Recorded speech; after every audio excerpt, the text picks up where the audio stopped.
PM1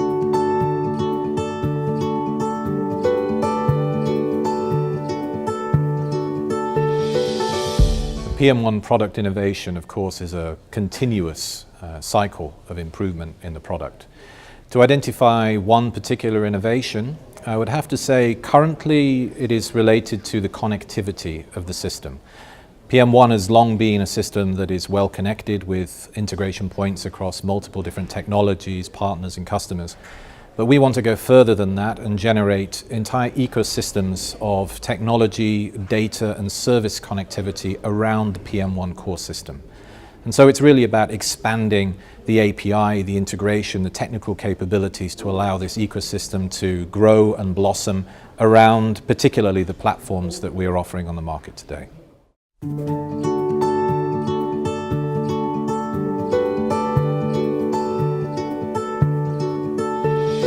Over the evolution of PM1 during the past 2 decades, we've gone through a number of architectural and technological changes, moving from originally Access to Visual Basic and what is now a web-based Java technology stack. We know that things are moving very quickly in technological architectural principles from that point of view, and what we are investigating now is distribution of computation. So this means moving away from the monolithic architectures that are found in typical systems today of a Java enterprise stack and breaking this apart into a compartmentalized distributed execution system that allows much more possibility in terms of performance through this distribution of computation.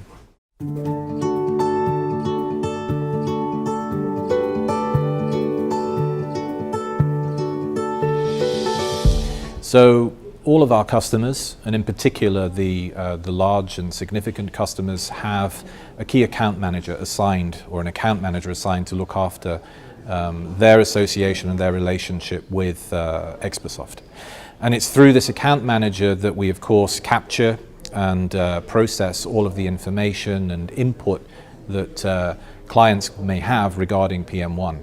And then in certain cases where it's particularly important and relevant, we give a direct connection between product management, myself and my team, and the customer, and invite the customer to have a dialogue, to directly interface with them, discuss with them about how the product can be improved. And in fact, with our largest customers, we do this on a regular basis.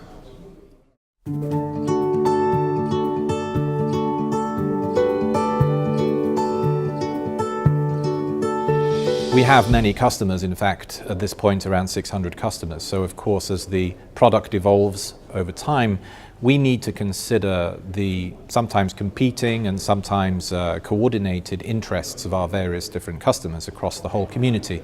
And these customers are banks, asset managers, family offices, institutional investors, so quite a variety of different sizes of organization. Our product is what we call a single stack or a single code concept, which means there is one central code base which is deployed for all customers and is configured for those different customers' needs.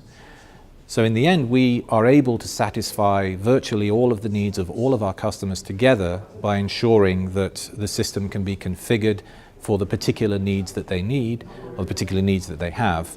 But they don't have to see those capabilities that aren't necessary to them. So we have an open dialogue with the customers, and when something is requested from one customer, we'll make sure to have that dialogue with others that might be interested to share the experiences, share the requirements, and then work out how best to meet all parties and also our own interest in the future of the product development.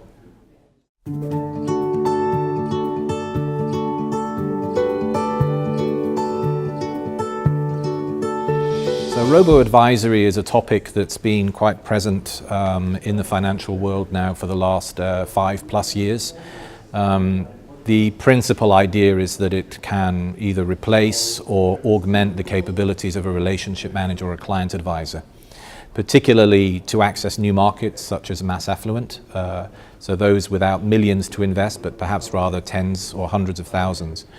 Normally this is done through risk profiling and selection of asset classes such as ETFs, exchange traded funds.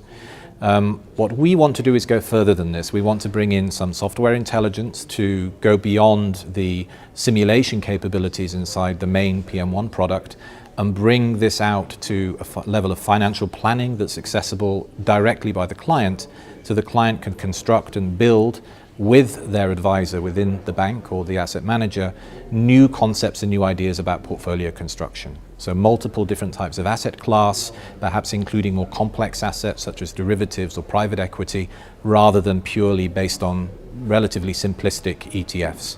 So a more complex possibility in terms of the type of assets that can be made available through the RoboAdvisor, but presented in a very simple, easy to use and intuitive way. This is what we consider as the next generation for intelligent machine-based advisory to complement the work of the physical person, the relationship manager or client advisor.